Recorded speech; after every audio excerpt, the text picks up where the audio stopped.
Let's talk about navigation for the mobile application. So we want to be able to change screens, and one of the ways we can do that is with this library called React Navigation.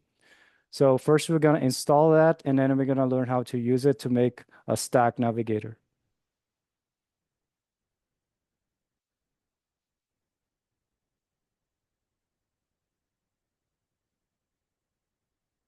So here's the source code. I got two terminal windows open, one for the backend and another one here that we're going to use for the mobile. So I'm going to cd to mobile,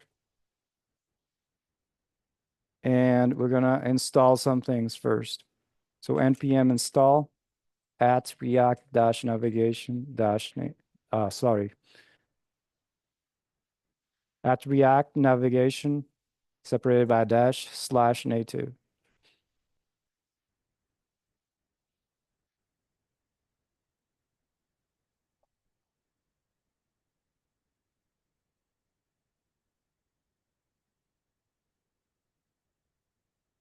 And then after that, we're going to do npx expo space install space react native dash screens, and then space react dash native dash safe dash area dash context.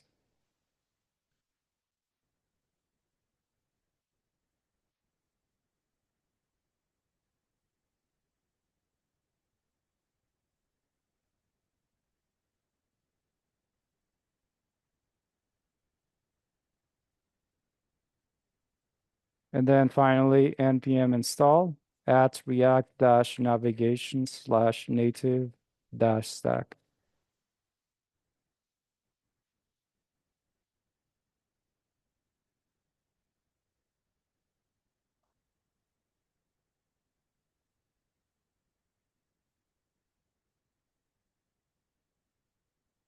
Okay, should check package.json. We should have all those packages. So first we installed React Navigation Native. Then we installed some native screens and safe area context. And finally, we installed the actual native stack, which is for the implementation of the stack navigator that we're going to use. Let's go to app.js in the mobile directory. Let me hide this for now. So here we're going to go all the way to the top. I'm going to make some imports.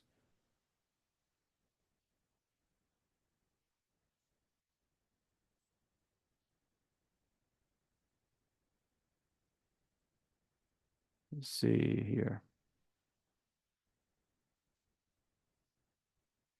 Got my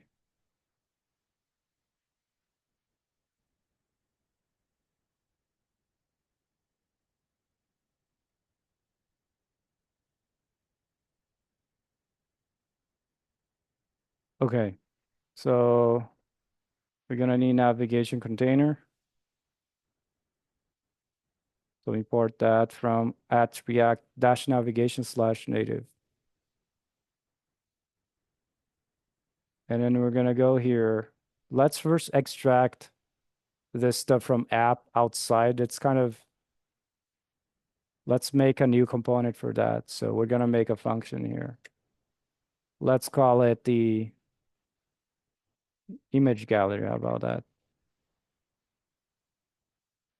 Then we're going to return something. And that's something we're going to take this whole thing here and paste it there. So I'm moving the implementation to another component. And then we got to take all this stuff before the return and move it there as well. And then here we can actually use that component if we use it just like an HTML element like this, and you can self-close like that. You can even go a step further and move that file to a separate, move the component to a separate file, which is usually what people do. So let me make a new folder here. I'm going to call it screens, and I'm going to call image gallery.js. Then I'm going to take the definition for that function cut, go to image gallery.js, paste. I'm going to fix my indentation here. Because we want to be able to import this and use this component from outside, we gotta export default here before the function definition. And then we're also gonna have to make some imports at the top because it doesn't recognize a few other things. So you can just copy from app and just paste there and remove what you don't need, like this one, style sheet. Might need style sheet, I don't know. I think it's defined here, but we don't use it. And then we're gonna import from app.js the image gallery from quotes dot slash screen slash image gallery. I don't need to say .js, it's optional. And then save it. Let's test it to see if it's still working. So remember, we're gonna go npm start if you don't already have it running in the mobile directory. Make sure that your smartphone has the app Expo installed. I'm gonna use my camera app to scan this QR code here. Then it's gonna open my Expo app.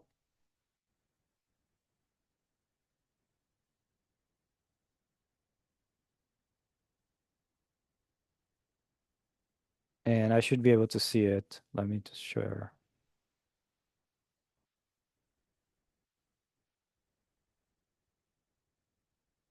Here it is. Seems to be working like usual. Still got the each child in a list should have unique. That's a problem we could fix. Let me show you how.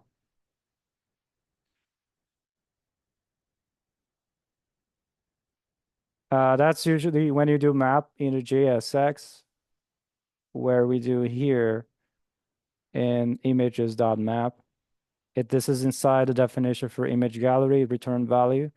I had the key in the image, but when I introduced the view, I forget to move this key to the view.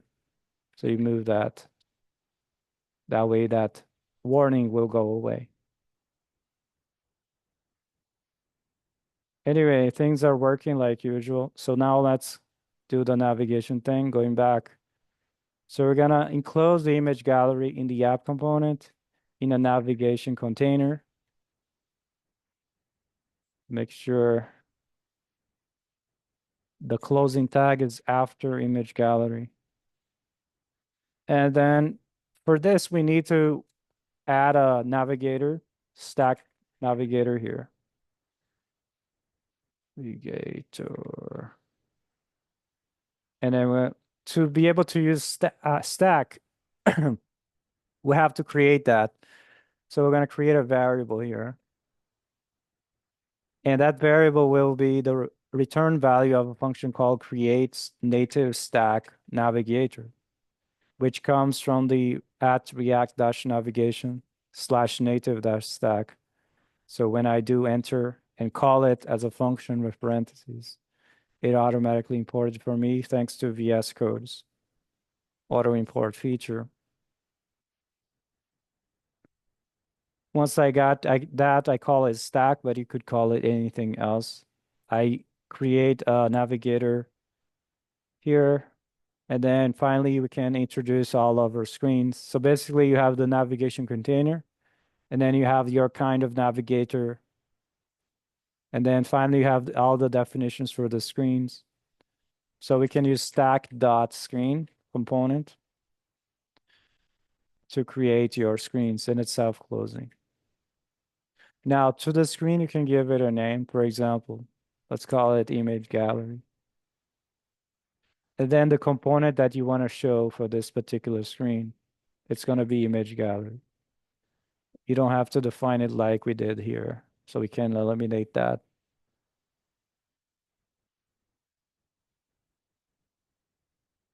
Okay. Now let's make a home screen. So stack.screen. I'll call it home. And the component will be the home component that I'll create. So I'm gonna go up here, import home from ./screen/home that I create. Go to screens, new file, home.js. Let's make a function home. That will be the component. So we're gonna return the template.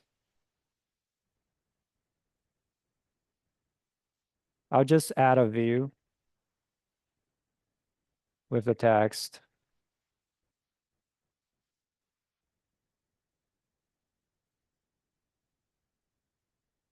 To be able to use those, we got to import at the top with the curly brace, the view and text separated by a comma from quotes React-native package.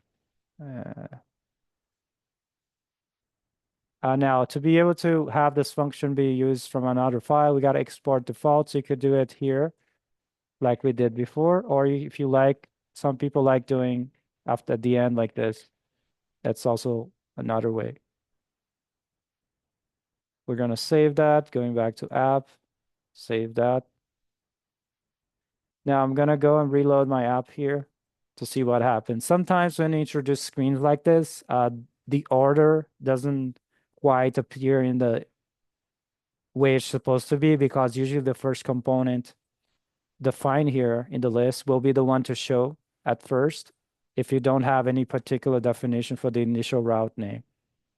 So I'm going to shake my phone and press reload, and I should be able to see welcome home. That's the first screen, the default one.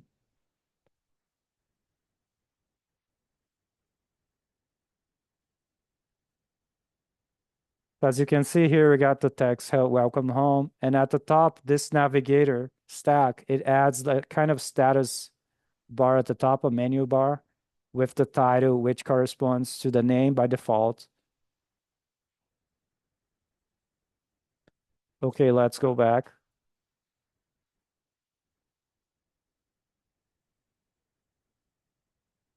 So let's add a way for us to go from one screen to another.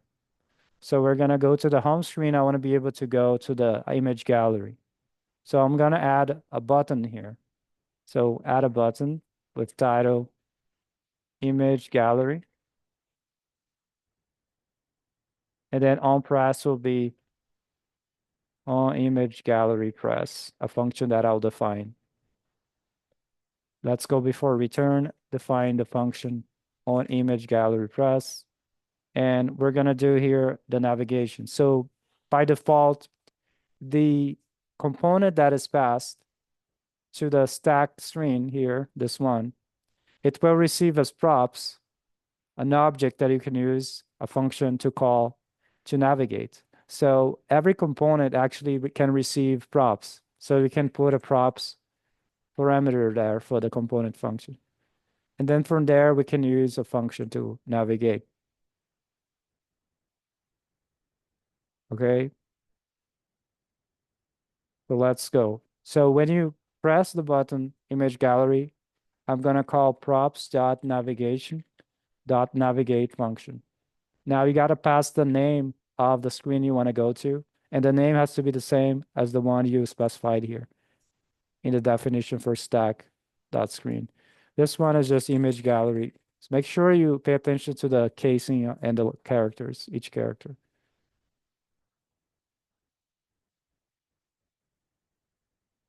It's gonna complain because button is not defined, so you gotta include button here in the import. Let's test it.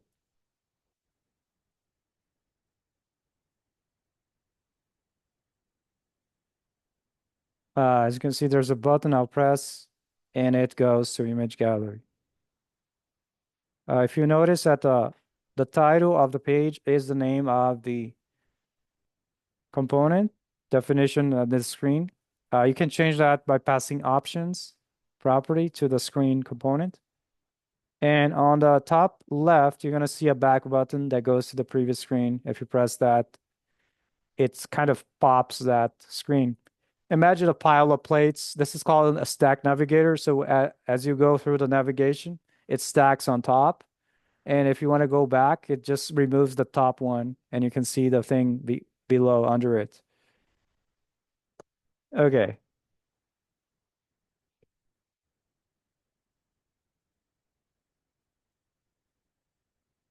Let me show you those props that I talked about. So you can put options here to the image. Sorry, not this one. So let's go back to app. Definition of stack screen for image gallery. You can pass the property options that value is an object with the property title that you can change here to something else. For example, just say gallery. And if you do that and you navigate to gallery, you'll see at the top, it would just show gallery instead of image gallery.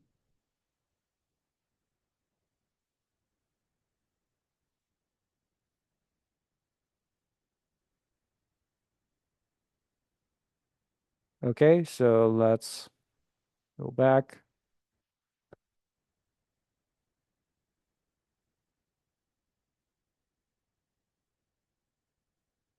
Now that we have this, let's add a new screen to show the message board like we do in the web client. So I'm gonna add a new screen. I'll call it messages.js. Let's export default function, messages. We're gonna take props, then we're gonna return.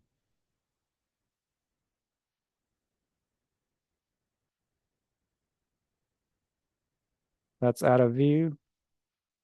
I probably want to use a scroll view because we want to be able to scroll.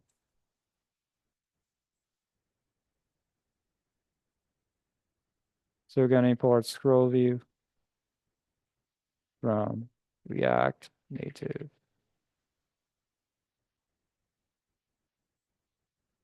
I'm just going to add some tests here so we can have placeholder for now.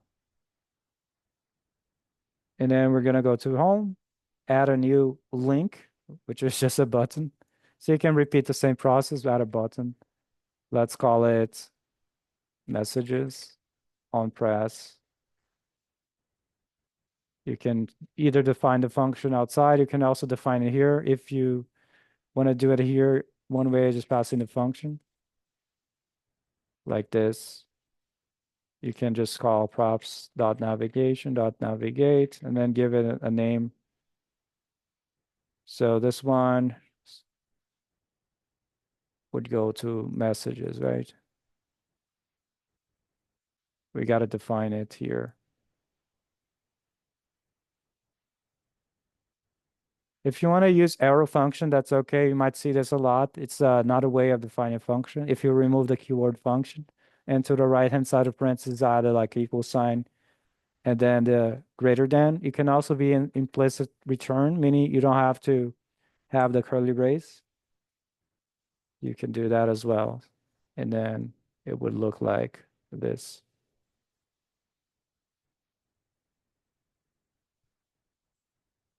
Let's define that screen. Go back to app component. I'm going to add a new stack.screen definition with the name being messages. Has to match what we use for the argument to navigate. The component will be messages.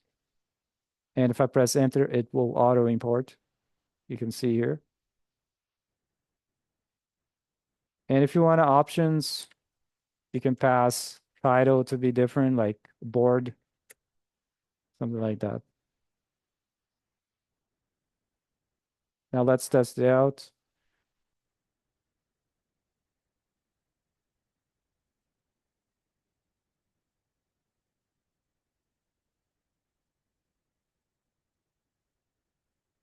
I went back home. And if it doesn't show to you right away, you can always shake your phone and reload. And it should bring it to a fresh state. Press messages. I see messages there. So we can start working on that new page now that we see it's actually working. And you see board is up there because I specified the options.title. Okay, something that would be good for us to do is every time I'm working on a feature, I don't want to be clicking every time I reload, I have to click messages or something. I want to always see messages by default. So one way you could do that is by specifying an option, a property to the navigator.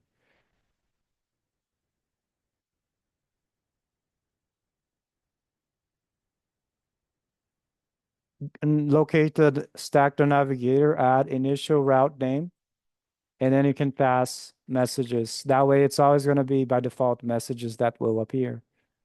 And you can change it back later to home.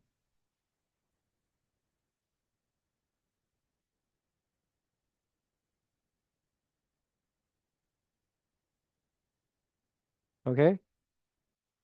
So if you do it again, you should be able to always see, if you reload, you see always messages by default, which is what we're going to work on next. Okay, back to messages here. Let's start working on, if you recall, we have a backend server that has some endpoints to retrieve some messages. So you can call, like the front end, if you recall from the front end, web client, you can go to source. And if you look at the messages component that we wrote there, we had this call here to fetch from localhost port 3001/messages. So overall, the approach will be almost the same because it's React. So since we learned React for the web, it's pretty much the same for the native. We're going to use the same fetch. We're going to use the same use state, the same use effect, and so on. So you can pretty much copy and paste and just tweak a little things. Anyway, let's go back to messages. So when this component is rendered, when the user comes into the messages screen, we want to execute set of instructions to retrieve the messages for the message board that we will show. So we use that with React use effect, and you pass a function as the argument. And the second argument to the function will be an empty array of dependencies because we only want this function to be executed once after the first render. If you didn't have the second argument empty array, it will always execute the function pass to use effect after every render. When does a React component render? When the props or the state changes. Okay? And then we're going to fetch from hp://localhost 3001/messages. Now, I'm going to take this base URL here and extract it to a variable that I'll call here outside. I'll call it API or call API URL about that. And then I'm going to interpolate here with the dollar curly brace API URL. So the value of API URL variable will be substituted here. In order to do that, the quotes have to be backticks.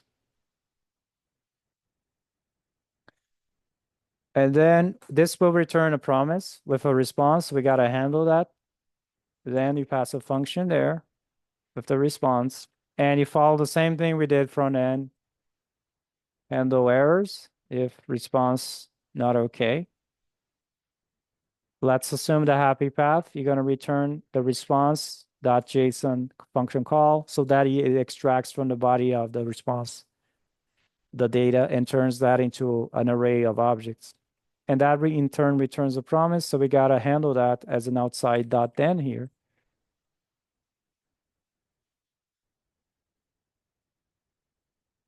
And then you pass a function, and that function will hold the array of images. Let's call it image list. Sorry, not image, message. It's going to be pretty much the same code as the front end. And then we need to find a way to store all that data. We can store it in the state. So we're going to go outside and do React use state. Initially, it's an empty array. And then you can destructure that because use state returns two things in an array. The first element is the thing you want to access, the value. Let's call it messages. And the second is a function that we can call to change that value, set messages. And then here we can say set messages in the handler for the response JSON there. with the message list. That way we start what we receive from the server in this variable messages here. Okay, well, once we got that, we can display it here. So you can pretty much map over the messages. You can say, let's go after the text, curly brace, messages array dot map, and you pass a function with each element being iterated over, and we return a template. We can do like a view wrapper here that we can style, and then you add the text with the message dot, I think it was body, right? We can verify later. And if you want to add some style to differentiate them, you can go here and define, maybe you want a background color. I like this one, antique white. And then some border about, I think, water width. One, border color, black. Let's add some padding, 16. And then some margin, bottom, about 16 too. Okay, let's do the imports because we didn't import React at the top.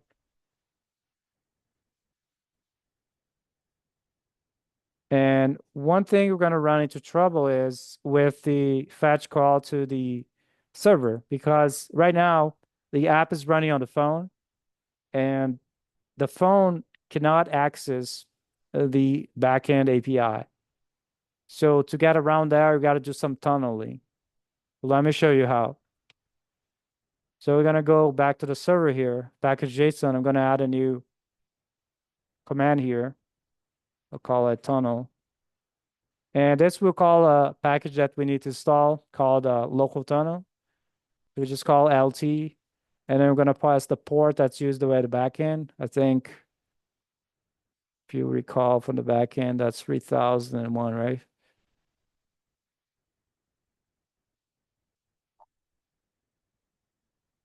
So let's go back here. I'm going to say LT dash port 3001. And every time you, basically what happens is you're going to run the server, backend server, and then you're going to run in a separate tab this tunneling thing. And this tunneling thing will give you a new address for your server that you can use in the from the mobile app. Now, every time you run, you kill the server, it's gonna kill your tunnel. So you gotta restart that. And then when you restart, it gives you a new address. So that's kind of annoying. So if you want to have a fixed one every time, you can specify dash dash subdomain here. For example, full dash stack dash web dash dev. And let me add a comment here. Now we need to install this package because we don't have dependencies. So this is just for development, by the way. So I'm going to install under dev dependencies. So going to the terminal for the server, I'm going to kill it, do npm install local tunnel. And I forgot dash dash save dev. There you go. So it doesn't go to dependencies, but dev dependencies. You can see now it's here. Now we can use the command npm run tunnel. So first we're gonna npm run dev to run the localhost 3001, and I'm gonna open a new terminal window, and I'm gonna cd to the server npm run tunnel. Now it's gonna give me this URL that I can copy, and I can use from my messages instead of this API URL being this, because it's not gonna work. I can use this one instead. So I'm gonna leave this other one as reference. In an actual production, you would have your domain, right? api.yourdomain.com. So it would work without having to do this. Anyway, that should take care of the problem of local tunneling. Let's test it out. We got API URL, HB. See here.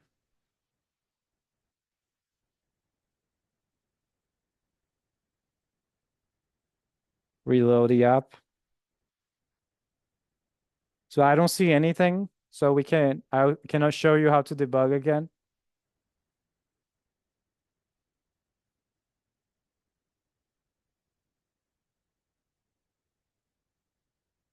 See, there's nothing going on. And you can see here there's some promise, unhandled promise rejection, and expected character. So we can investigate this. Let's dismiss. I'm going to share.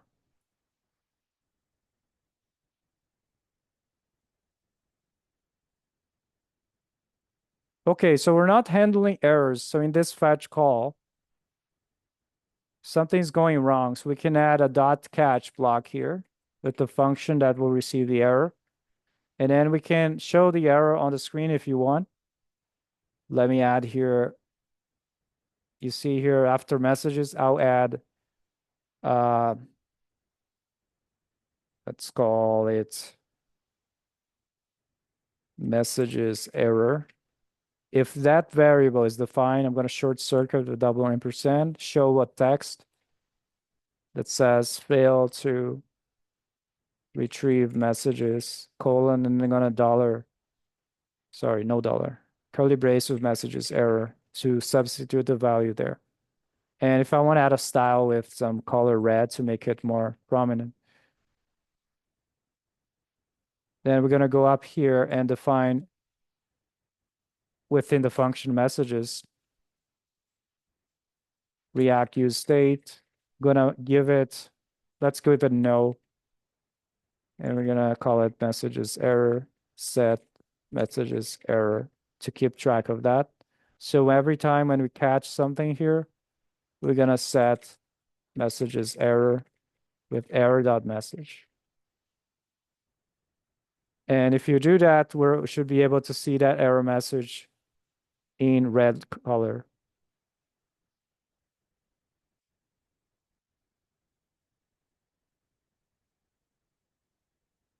Failed to retrieve messages is some parse error. Now let's investigate this error. Why is it happening? I'll show you how to debug with the DevTools. So here in the terminal for the front end, the mobile client, mobile development server, this one where you have the QR code, you can press a J. Let me see. I'll show you it where it shows J to open debugger. Another way is you can use your phone and shake it and press open debugger. So I'm gonna press J. Sometimes it acts glitchy. So for example, when the first time I used on a Mac, it asked for you had to grant it permission. I think it's to the terminal or something to open the DevTools. So there's some stuff like that. So here's the DevTools. Let me. So just like the web where we debug of the browser developer tools, we do the same with React Native. It opens like a Chrome DevTools here, and you can click sources, and you can actually go to the Control P or Command P on Mac to go to the desired component file, messages.js. And I want to put a breakpoint in the line 13 here, which is where when we handle and the catch block too. I think the problem is happening here in this response JSON. So I want to put a breakpoint there. So let's see how we can trigger that.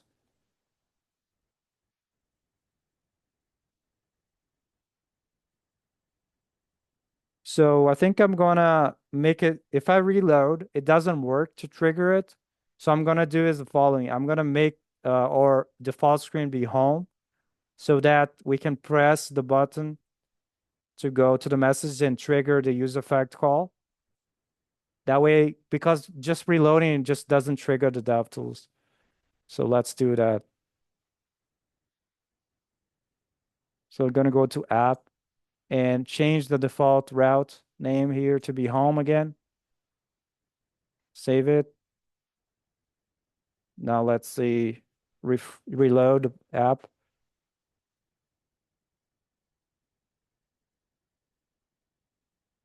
By shaking it. Or I can use the terminal. I think press R in the terminal.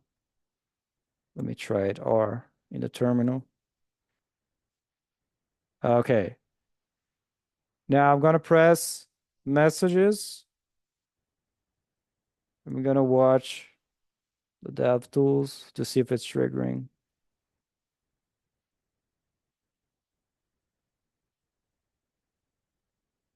Okay, let's see again. Messages. Sometimes it doesn't trigger. Don't understand why, so we gotta try again. Let me try opening the DevTools again by using OpenDS debugger.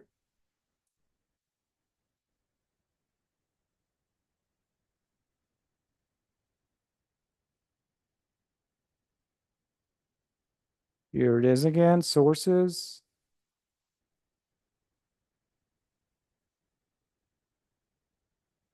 Not really triggering. This happened before and I don't know why it started working again. Let's see. Image gallery.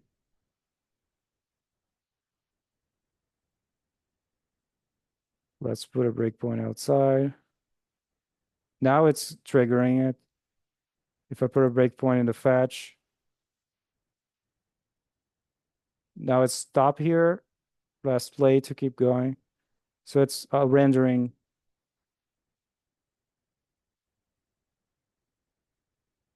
Okay. So something is making it always render.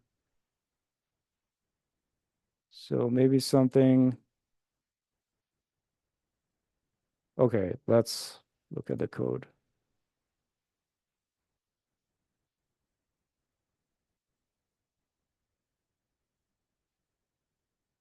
I'm gonna remove use effect. Let me watch it again.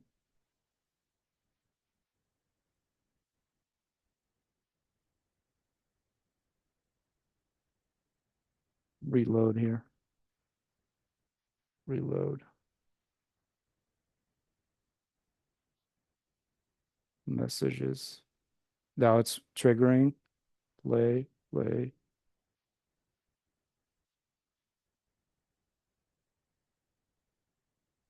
Remove that.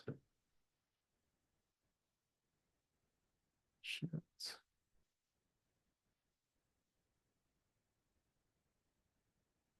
Put use effect back.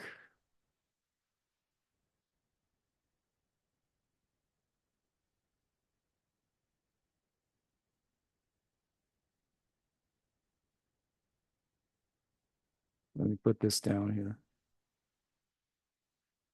Put the catch. By the way, I press command slash or control slash of Windows to comment this or and uncomment.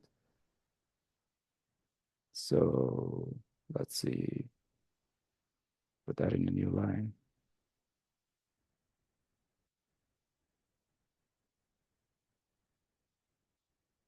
Let me verify.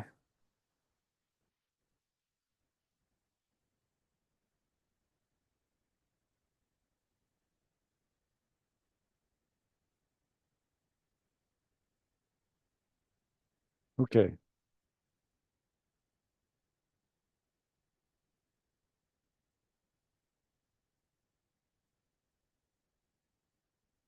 Let's see if the tunneling is working. We didn't change that. Still tunneling. If I go here and check this on the Postman, the browser, let's see.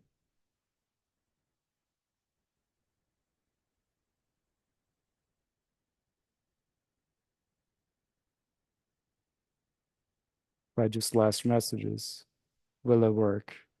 Okay, it's doing this thing where we gotta. Okay, so the local toner now requires you to do this. That's probably why it's not working. So we gotta go here. If running local toner on a local computer, visit this. So we gotta visit this thing. And it's gonna give you this. And you copy that and put it here and click submit. And I think that should work now. It didn't used to be this way. It used to work right off the bat, but that's just the way it is now. Okay. Anyway, now that should work. If you go back, let's see the messages thing here. I'm gonna put it back.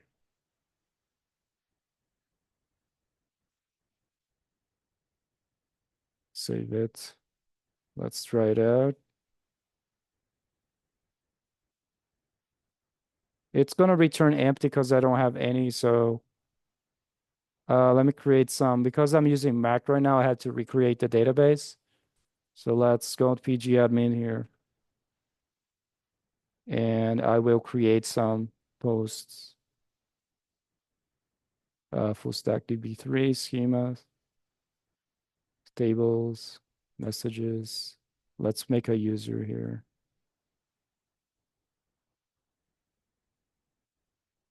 Add a new one, call it Anna, mail.com.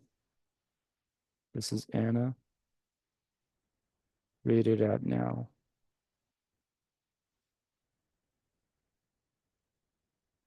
And for messages here, let's see.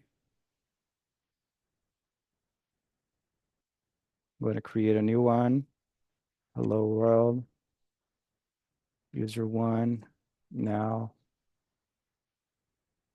and now. Okay, I got a message there, so I should be able to see it.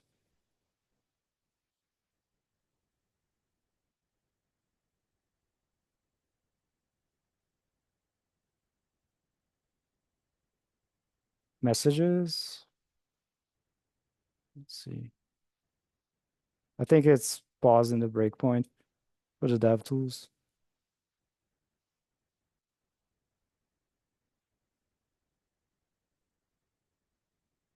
Now it's there, and if I press play, I should remove this, by the way. It's complaining view doesn't exist because I didn't import. So we gotta fix that. So it's hitting this at least. So we'll fix that.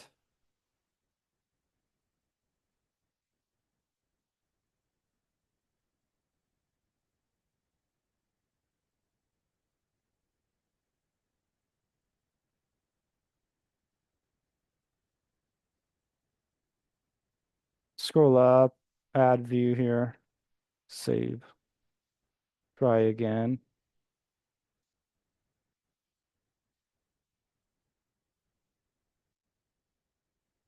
I should go to DevTools. It's now stopped there. Let me see what I can see for message list. I can see there's a one object with the message hello world as the body property. So I think I'm satisfied with that. Remove the breakpoints, press play. And finally, we should be able to see it.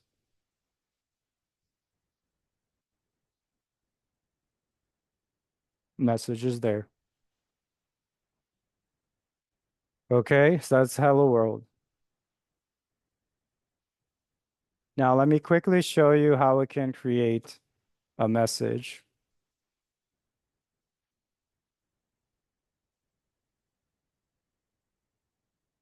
Basically, it's the same code for the web client.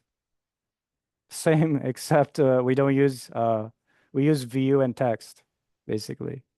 And we're gonna use a different input element because HTML input type text, for example, or a text area. And here's another component. Let's go here. By the way, there was a problem with the mapping.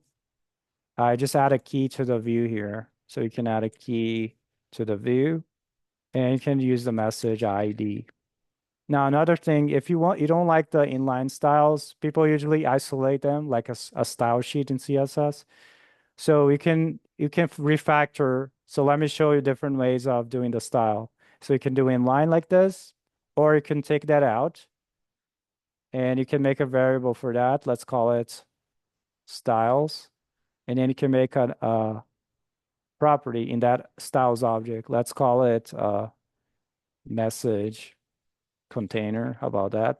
And then here outside, you can define styles as an object.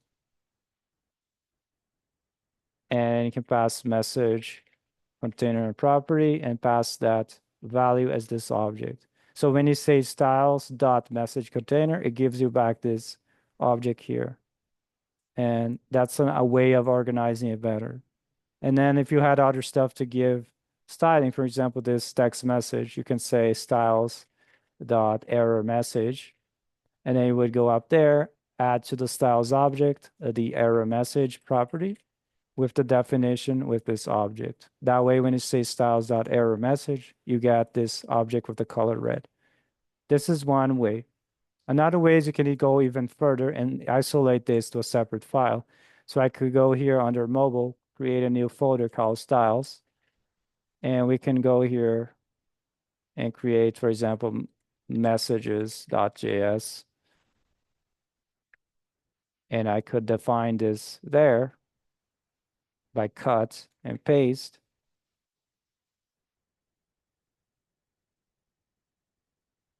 And you can export default that, export default styles. And then from messages, what I do is import styles from dot actually, because we got to go, we're here under screens, we got to go one level up in the directory tree. So dot means one level up. So now we're at mobile. And then from mobile, we go to slash styles and then messages.js. You don't have to say .js. So you can do that as well, and it will work the same way. So you kind of isolate it in a separate file, like a CSS file. Okay, with that out of the way, let's do the creation of a message. So for that, I'm going to scroll down here and to the top before the messages, I'm going to add a text field so that you can type the new thing. So this component is the text input when, like this. And you're going to give it a style so that it actually appears. So we got to give it a height. Let's do 120. And if you want to add a border color of gray, border width if you want. And I'll make it width 100%. I think I can do that as well. And let's isolate this style into the styles object.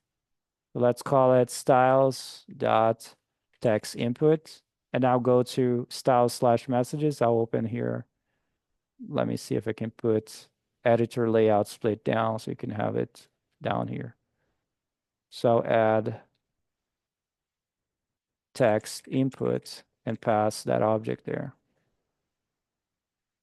And we got to import text input here from React Native, so include it there. And going back here, what else do we need? Okay, we need to make it multi-line property to take more than one line. And you have to control this just like we control in the React web, the input type text with a known change and a value. Here you gotta control with value and on change text. That's the difference. It's on change text versus on change only. So the value will come from the state variable. We can say, let's call it new comment. And on change text is from the function that we're going to call when do you change this. So on comment change. I will call it one new comment change. Now let's define new comment and non-comment change. Go up here. Let's add a new React use state for the comment, initially empty string. Let's call it new comment and then set new comment. Now for the function, we can add here before return, we add a function. Let's call, what did you call it? On new comment change. And the argument here is a text that was typed in, which is different from the web for React that takes event.target.value. Here is just text. And then you can, when the user types something, it's going to call this function. And the text will be what the user typed. So you can just say set new comment with the text.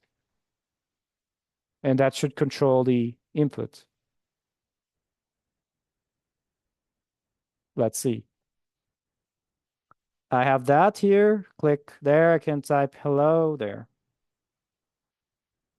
Nice. I can have multiple lines. Cool. Now let's go back and implement the submission. So I'm going to add here after the text input a button, but style is comment.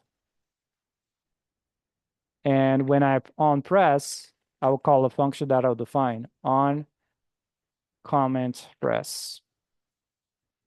That's defined outside function on comment press. When you press the button to comment, we're going to make a request to the backend, fetch, backtick, API URL / messages. Now we got to make a post request. Therefore, the second argument to fetch will be an object with method property in this object being post.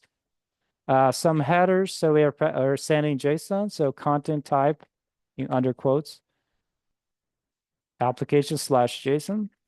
And then we're going to pass the body of the request would be JSON stringified what the user typed for the comment, which can be gotten from a new comment variable, right?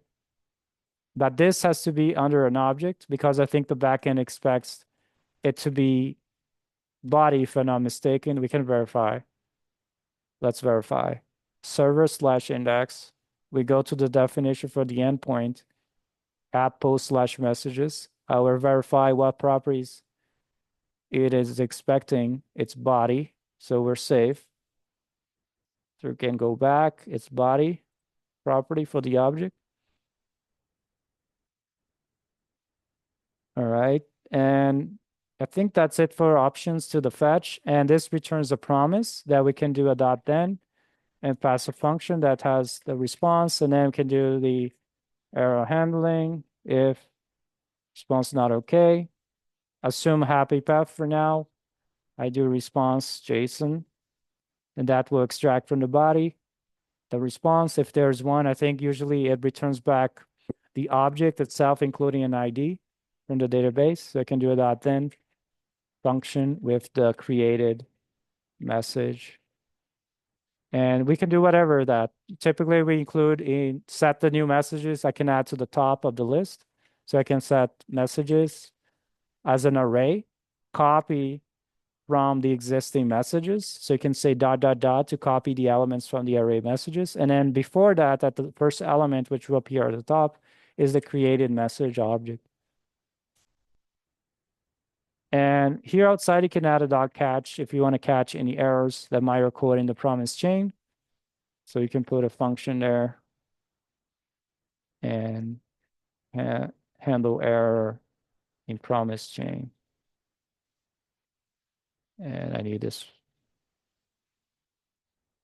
And after we do the set message, you might want to clear the input. So you can say set new comment to be empty again.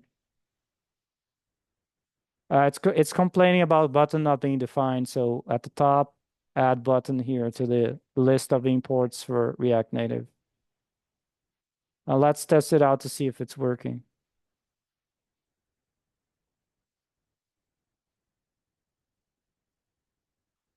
Pass messages. I'm gonna say, hey there. Press comment. Is it working? Doesn't seem to work, right? So what's going on? Oh, now it's working. I think it's something to do with my pressing of the keyboard appearing. I gotta press twice or something. Test. I press one. I think, I don't know if you can see on the recording, there's a keyboard. So I press once, the keyboard goes away. I press again. It might be loading or something. We don't have a loading state, right? We press here, comment.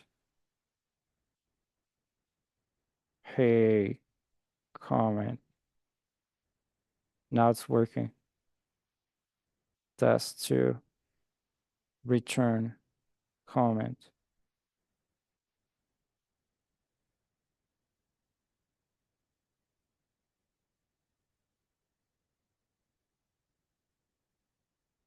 I don't know why.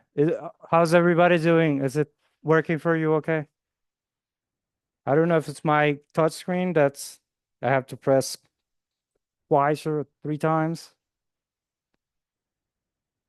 but that shouldn't be that way.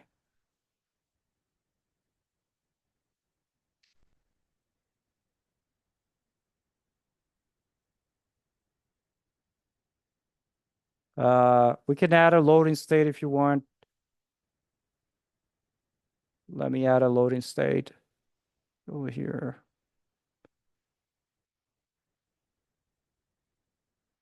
Oops, that's the DevTools.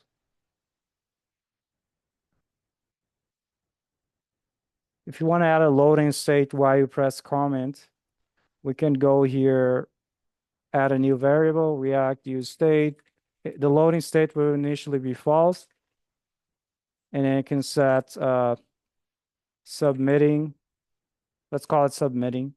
Set submitting. So as long as submit is true, that means I press the button, and it's still waiting for the response. And we get it back, we set it back to false. So when you make a request here, when you press on comment press, we're gonna set the submitting to true. And then when you get back a response, you're gonna set submitting to false, and also set false when you do the catch of the error, okay? Otherwise, it'll be showing the loading state even though you got an error or something.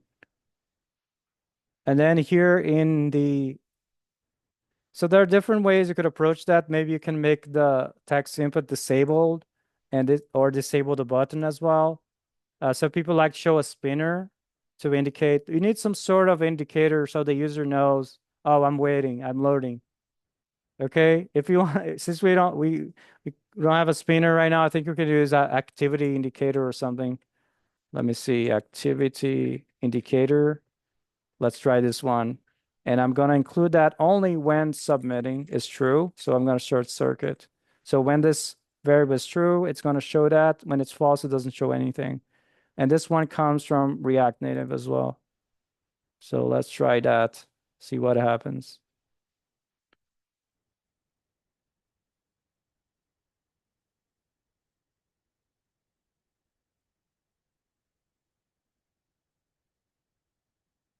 Okay, gear, hey. I see that momentarily appear. It's hard for you to see. So if you want to simulate like a slow connection, you can either add a timeout on the front end or the back end, or I can simulate that slow connection using the DevTools like we did for the web. Let me show you here a cheap way through the front end.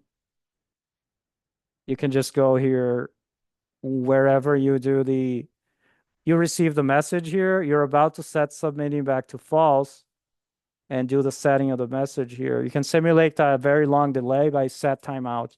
You can call set timeout here with a function. I pass an arrow function. It doesn't matter if it's arrow function. And the second argument is how long you want to wait before you actually do the instructions for the function. Like 3,000 is 3 seconds because you got it milliseconds. You got to divide by 1,000. So I moved everything inside there to simulate a delay of 3 seconds. That way we can see the spinner. Let's try again.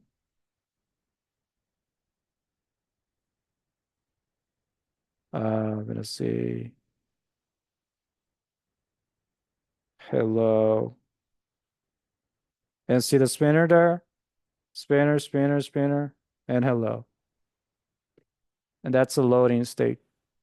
Once we get everything set, submitting back to false, the spinner is gone. So the user knows, okay, the operation is complete. That's just for debugging and testing. So you want to remove that. So once you're done, I'm remove the timeout. We don't want to have that in production. So I remove it.